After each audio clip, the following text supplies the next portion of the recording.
Jo, how's it going? Great. How about yourself? I'm exhausted. We've been doing a lot of different projects to get together, and we got another event to get to tonight. So, as you know, we're Yes. sort of shoehorning this event in. Yes. And what are we, like 30 days out from the election?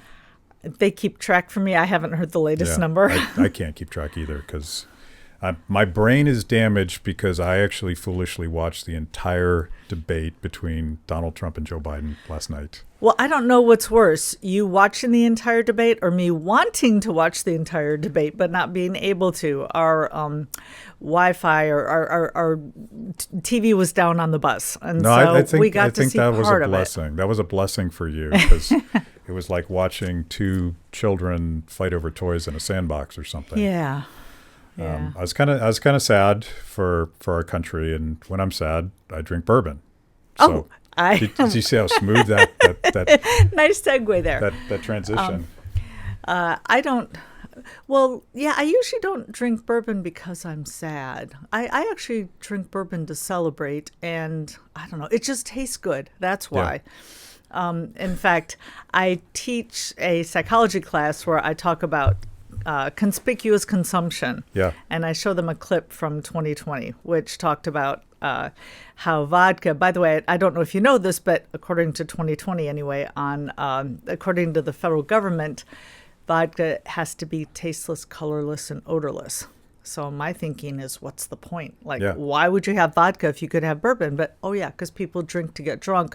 I forget that. That's why other people drink. I do it because I love it. Yeah. I love the taste. I'm with you. I don't ever drink vodka because I don't drink to get drunk. I Right. drink because bourbon is beautiful, It's beautiful. and we drink beer and wine. I don't exclude Yeah, no, fellow drinkers. Yeah, well, I don't discriminate against red wine during dinner. I will Okay. often have red wine during dinner. And I got to admit, I cheat on bourbon every now and then. If I go out to dinner and I see other people with the little umbrella drink, sometimes it's like, okay, I'll go over to the dark side this one time. That looks kind of fun. But, Okay. I'm- but no, if you walk in my house, it's bourbon with a little gin because gin has flavor too. Sure.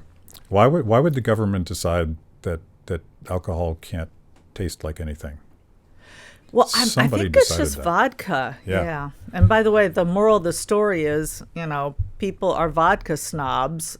It makes absolutely no sense. So I'm going to pour us a small bourbon. We still Awesome. have to speak tonight, so we're not going to drink the whole bottle because I know Just some half. people said Half, we could. 2/3. Yeah, we'll see how we get. Luckily, my campaign manager isn't here, so But everybody else clear the room. in the meantime, I heard rumor that there is a Jo Jorgensen branded vodka. I'm giving you Darth Vader, and I don't know if that means anything, but there it is. I don't want to show my lack of libertarianness by I have seen I actually saw the movie in the 70s when it came out. But and I do know who Darth Vader is, so I guess that's good. Someone suggested to me that Joe Biden stridently saying "I am the Democratic Party" last night sounded a lot like Palpatine, and I sort of see the resemblance. Okay, so But I'm now not you're going going to over drag my you through head. Star Wars stuff. Okay, so do you do Cheers. skull like? Thank you. What do you do for liberty? Well, yeah, for liberty, perfect. Well, part of my family's from Denmark, and sometimes they do this Danish little skull where they do this. I'm not around my family enough to have learned it, but anyway. My friends in Thank you. Iceland say skull. So skull. Yes, Denmark too. Oh, that's good. Yeah, so maybe this shows that I'm kind of a bad mother here, but I trained my daughter right to not drink vodka.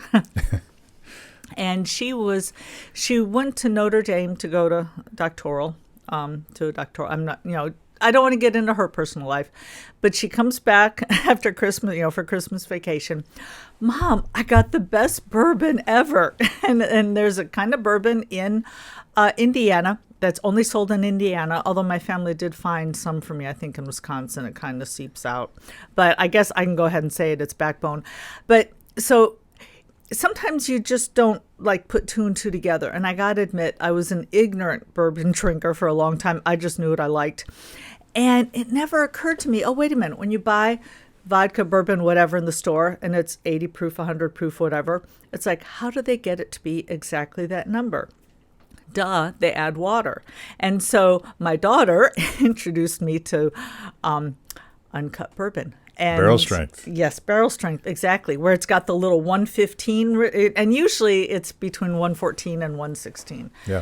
And so it's the stuff that people say tastes like, cleans their car battery. But I love it. And so somebody called them and said, by the way, did you know, and I don't know really the whole story, how it happened. All I know is somebody called them, said, hey, did you know that you're the favorite bourbon? And so they are making a Jo Jorgensen limited edition or something, and it's got my signature on it. So Nice. it still says Backbone Bourbon. It doesn't say, Libertarian Bourbon or Jo Jorgensen Bourbon, but it's got my signature. Maybe that's actually a more uplifting accomplishment than having been included in the debate last night. I'm not sure. Maybe. But I do want to talk about the debate, but I want to start with an article that I read in the Washington Post recently, and I don't even remember the name of the article, but it was about the sort of political divide in Rappahannock County, which is just about an hour from Washington, D.C., and you have the Trump-supporting farmers versus the Washington transplants that have come in and set up like cappuccino houses and stuff like that. And they're very offended by the Trump signs. And that's an interesting argument and perhaps a metaphor for this fight that we seem to be in. Yes. But the thing that shocked me about that article, and this is Washington Post, one of the ladies she interviewed said, I'm voting for Jo Jorgensen. And they spelled your name right, but they identified Unusual. you as a third-party candidate. They couldn't say the word libertarian. Of course. And it struck me as an editorial decision not to give your candidacy on all 50 state ballots any oxygen at all. What's going on there? Yeah, well, we know that the media are mostly Democrats, 92, 96%, whatever poll you look at. And so, of course, they want to keep us out. And what's frustrating is I keep getting pegged as a third-party candidate. And people don't realize that other than the Democrats and Republicans, we are the only party who have been on the ballot in all 50 states in back-to-back presidential elections. And we already had bad ballot access before then. But when they did it, after we were on it again for the second time, then the hoop got a little higher, a little harder to get through. So now it's really hard to get through. And so we keep being put with the other third parties, even though they're only on 20, 30 ballots. And we're consistently on 50 ballots. It's as if they're afraid of something. Like, Gee, what is it think? about libertarians that make Republicans and Democrats so nervous? Maybe it's because we're the only choice. Yeah. And, we have to have a phony competition there among Democrats and Republicans because, we can't look away from that fight because then we might see that really they're both on the same side. Yeah. There was so much name calling last night. And part of that's sort of Trump style. And I watch him do to Republicans. Joe Biden did the same thing. But like the theme that I heard again and again and again is don't vote for me because I stand for this, this, and this. Vote against that guy because he's awful. And his people, the people who support him are awful. They just want to keep us divided. Oh, yeah. And when I talk to people, I have a lot of people that I meet who say, oh, I'm voting for you, but can you help me convince my friend? So my friend is just afraid that, and then Trump's going to elect it. My friend's afraid that Biden's going to get elected. It's never, oh, my friend really likes Biden. I've never heard, dozens of times, my friend's afraid that whoever's going to get elected. And, there's a myth out there that we tend to draw from one party versus the other.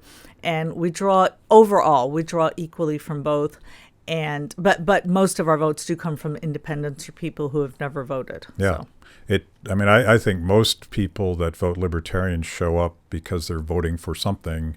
And if you took that choice away from them, they're just going to back out. And we end up in this cycle of, wow, every election cycle, our choices get worse and worse. The Republican and the Democrat, nobody's wanting to vote for either one of them.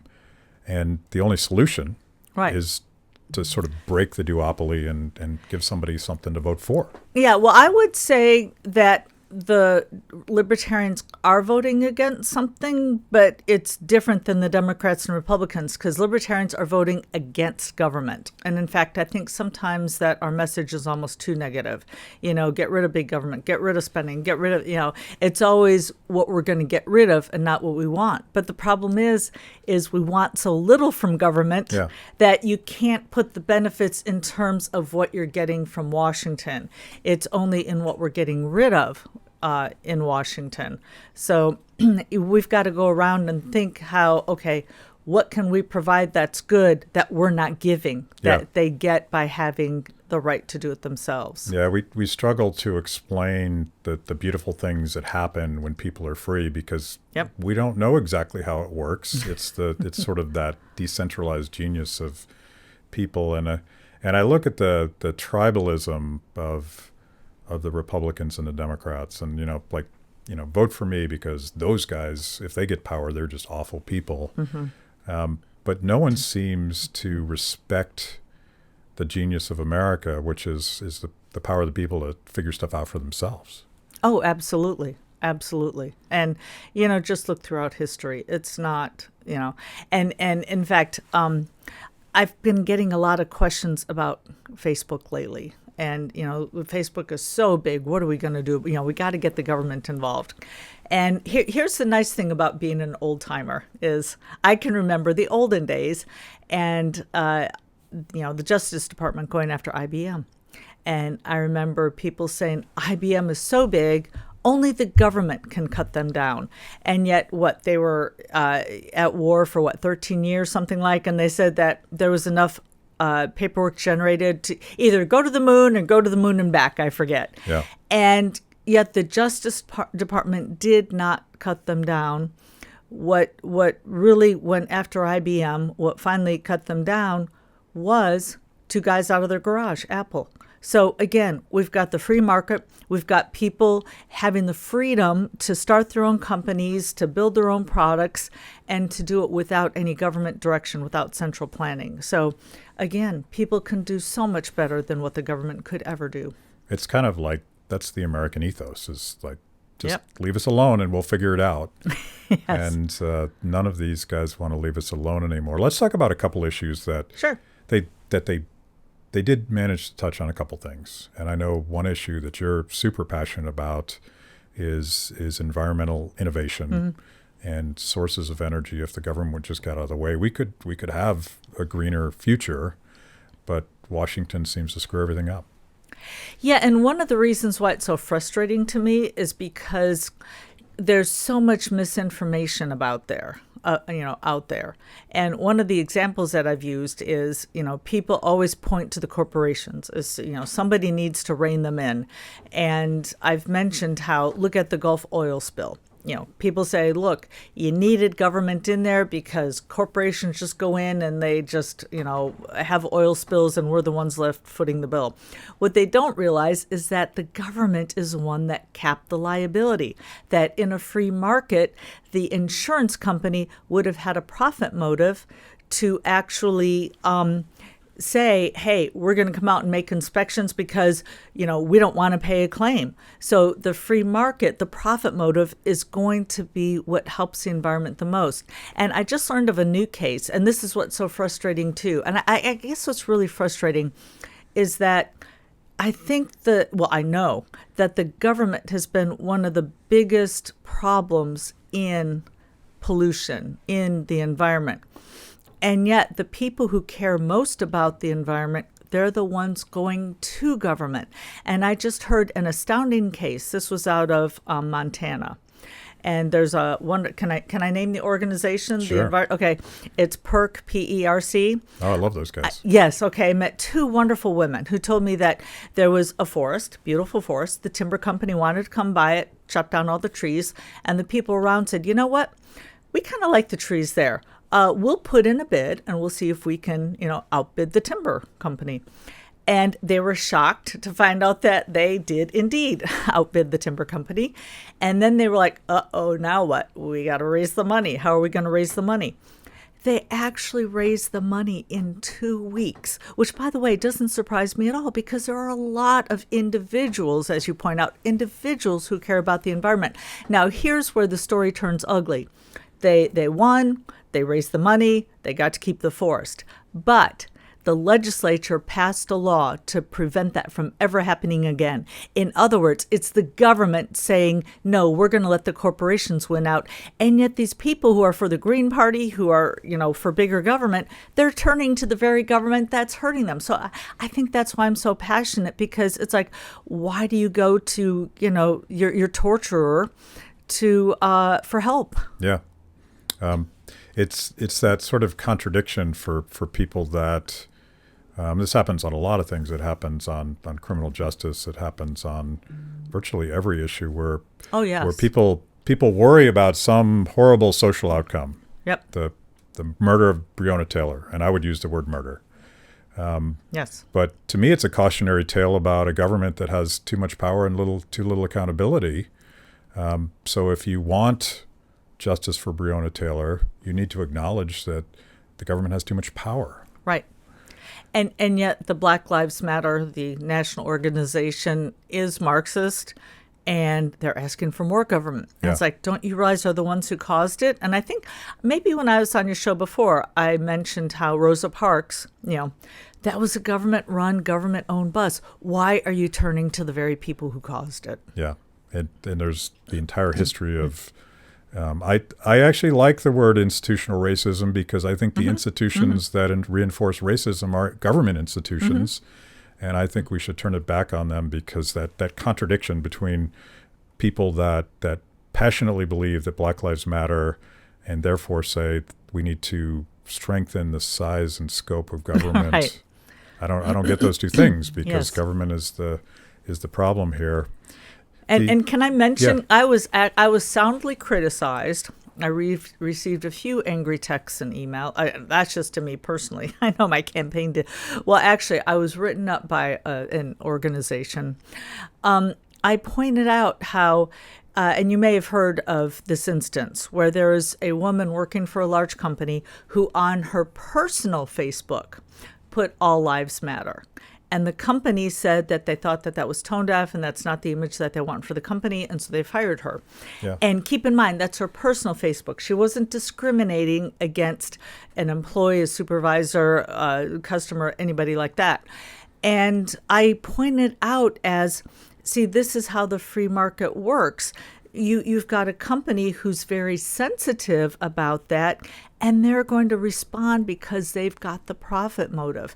Now, a lot of people are saying, yeah, but she shouldn't have been fired. Well, okay, if you believe that, then don't buy the product. And by the way, so many libertarians, a lot of libertarians, maybe because we don't have a libertarian enclave right now, I think they mistakenly have the idea that the free market is always going to give them what they want. Well, you know what? Sometimes the free market doesn't agree with you. Right. And sometimes the free market gives you the wrong answer. But wouldn't you rather have the free market coming up with a decision than, an elite few in Washington? So the way the free market would work is then you don't shop from the company and then they go away. But it just shows that individuals care, it shows that companies care, and it shows that the federal government doesn't care. And that's a message that I've trying to spread. Yeah, it's such a frustrating debate, and you saw it in the presidential debate last night, because Joe Biden immediately wanted to call Donald Trump a racist, and then Donald Trump yelled back at him. and Justin Amash, I think, has been pretty good on this, because he's talked about all of I don't know if he uses these words, but both sides are virtue signaling to their bases about, is it Blue Lives Matter? Is it Black Lives Matter? Is it the mask? Yeah. All of that stuff is in lieu of actually fixing the problem. That's a good point. And libertarians have been talking about reining in abuses of police power for a long time. We've been talking about fixing the criminal justice system, and no one's doing it. They're just yelling, and unfortunately burning and looting and all the things that are happening, none of which leads to solutions. Yeah, in fact, That you bring up an excellent point. When I was in Florida a few months ago, I saw a Joe Biden ad where it shows him deliberately like not just talking with a mask on. We want to make sure that you got the point. He's wearing a mask. And I swear that they showed him putting on a mask like 3 times. It was ridiculous. It was like a mask here. And I hadn't thought about that, but that's absolutely right. It's like, hey, this mask represents I can fix COVID. Yeah. Yeah. Yeah, and I'm surely Joe Biden knows that a president can't force everybody to wear a mask. I don't think he does know that. It's blatantly unconstitutional, but maybe that's a trite notion that the Constitution would limit his power. But 1994 crime bill. I mean, he does like authoritarian power. I actually think he thinks he can do it. Yeah. I wish I thought. Usually I do attribute things to ignorance as opposed to dishonesty or whatever. I think he really wants that much power, unfortunately. Yeah, and I wonder what institutional constraints there would be in practice. And they talked about this, and let's talk about this, because you've actually been the only candidate running for president that has consistently been skeptical of one-size-fits-all government solutions when it comes to COVID, or frankly, virus management generally. And neither of the candidates have been consistent last night. And Joe Biden now apparently wants us to say lockdown forever. I don't even exactly understand his position. You like the bugs in our studio? It must still be summer here. Yeah. Washington, the swamp. But, yes. But I didn't even ask you a question there. But so what would have been the appropriate response if you were president to COVID-19? Well, the first one is to get rid of the FDA obstacles to getting the testing out there. Now, let me point out, if I'd been in Trump's position, the FDA obstacles would have been gone years earlier. But had I not gotten around to it yet, that would have been the first thing. And because we needed testing. How do we know who can go out and who can stay home? And the second problem was he stood there on the stage with Dr. Fauci and said, if you don't have symptoms, don't get tested. And my jaw dropped because I had just seen a survey that said something like, at the time they were saying something like 70% of the people, and I know the number changes, but at the time, something like 70% of the people with the virus show no symptoms. So doesn't that mean that you want to test more people? Because you could have it and be spreading it. And this was early on when we didn't know that much about the virus. So I think we need to do testing. And if you look at Southeast Asia, where they were able to test, they got ahead of the virus and they didn't have to shut down. So there were dozens of testing kits we could have been using that the FDA and or the CDC blocked and said no. I think it was the World Health Organization, but I get confused because Dr. Fauci and the CDC and the World Health Organization and other people that speak for the Trump administration, they've taken virtually every position imaginable on masks, for instance. You're right. Yes. Yes. At first, don't wear a mask. You're just making yourself feel better. Yep. Right. And Fauci himself said that. And I think the World Health Organization still has that position, but they could change any day because because the point is, like, we've politicized science, we've politicized healthcare, and what they're telling us is based on some political consideration instead of what actually might help us to do that. So your point about private innovation seems utterly appropriate here. Let's figure this out for ourselves, because I don't trust our leaders. Yep. I don't even trust them to tell us the truth. Yeah. But did you happen to see this video recently of the mom watching her son's football game in Ohio? And she wasn't wearing a mask, and apparently she was asthmatic, so she couldn't and appropriately wasn't. And the cop comes up and starts dragging her away and tases her. It seems like that's a cautionary story about police violence. Well, for our conservative friends. Well, except here's how I saw liberal media spun it. They showed the clip, and then they had a doctor on, And they said, so she had asthma. She doesn't have to wear a mask, right? And the doctor said, oh, no, everybody who has asthma can easily, he didn't say everybody. It was something like 95%, People with asthma can easily control it. And so there should be basically they've got a doctor saying, nope, she should have been wearing a mask. But the point is that and you can see on the thing, she's away from everybody. And they're saying 6 feet. I mean, this was like 6 feet and then another 6 feet and then another 6 feet.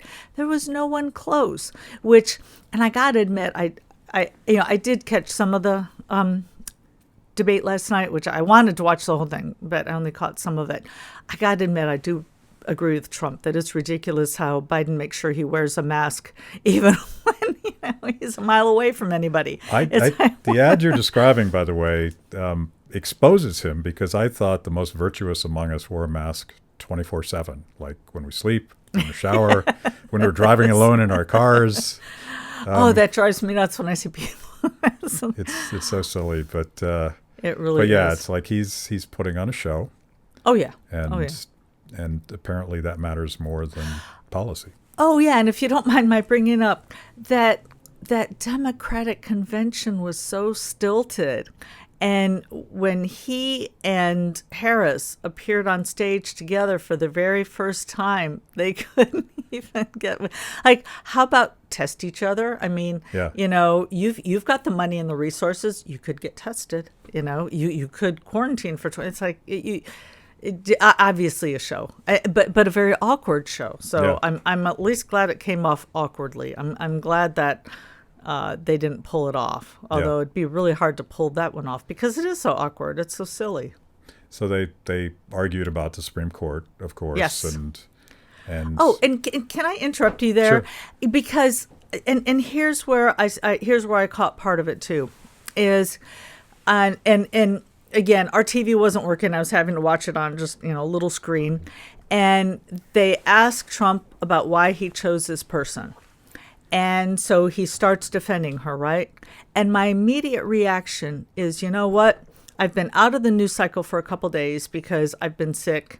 And so I hadn't heard the Democrat response to it, right? Right.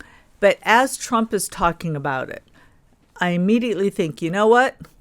I know no matter who she is, Biden's going to be against her. And I thought, isn't that so sad? Because this very well could have been somebody that he would have chosen. Yeah. But, because Biden chooses her, then Trump wouldn't like her. And I thought, you know what? He's going to find some reason to not like her. Yeah. And I asked a friend of mine who's a lawyer about this. And he was pointing out that in the olden days, you would have like 96 in favor of a Supreme Court justice and 4 against, or 2 against. Like, it was always single digits. That pretty much everybody said, yep, impartial, check. And now it doesn't matter who you bring up, the other side's going to say no. It's just so politicized. Yeah, and it's kind of like the fight for the presidency, which has grown increasingly partisan and hostile. And I have a theory about this. It's that those 9 men and women in their black robes wield extraordinary power over the rest of us. And so what used to be a simpler job, and they didn't always do it well, but the job of the Supreme Court was to defend the Constitution and make sure that the other 2 branches of government didn't cross the line. They don't do that very well, and they've started legislating from the bench and all of the things that we worry about. Exactly. And when I asked my lawyer friend about it, that's what he said. Basically, what we've got now is we've got them appointing 9 more Congress members, is what's going on. And that's the problem. So, yeah, we're no longer looking for impartial judges. Now we're picking Democrats versus Republicans. That's, again, that strays so far from what our founding fathers wanted, strays so far from the Constitution. There, 3 branches of government, which AOC maybe by now understands. And one of them is the legislative branch, and the judicial is judicial, not legislative. Yeah. But now it's like we've got legislative 1 and legislative 2. Just one has a lot more people, and the other one only has 9. This is the this drives a lot of these divisions that are trumped up by the media. They're trumped up by the political parties. Mm-hmm. They want to divide us, and they want to make us think that we're not all in this together. And I feel like, and let's wrap up with this because we got to get going to our next event. But I feel like libertarians have a different idea. We actually have this positive vision of how we might actually get along. Do you think so? Gee, you think? But you know what? This is the key that people don't realize is they call, pie in the sky. The fact that, you think we're all just going to get along? No. I mean, Bill Gates and Steve Jobs hated each other.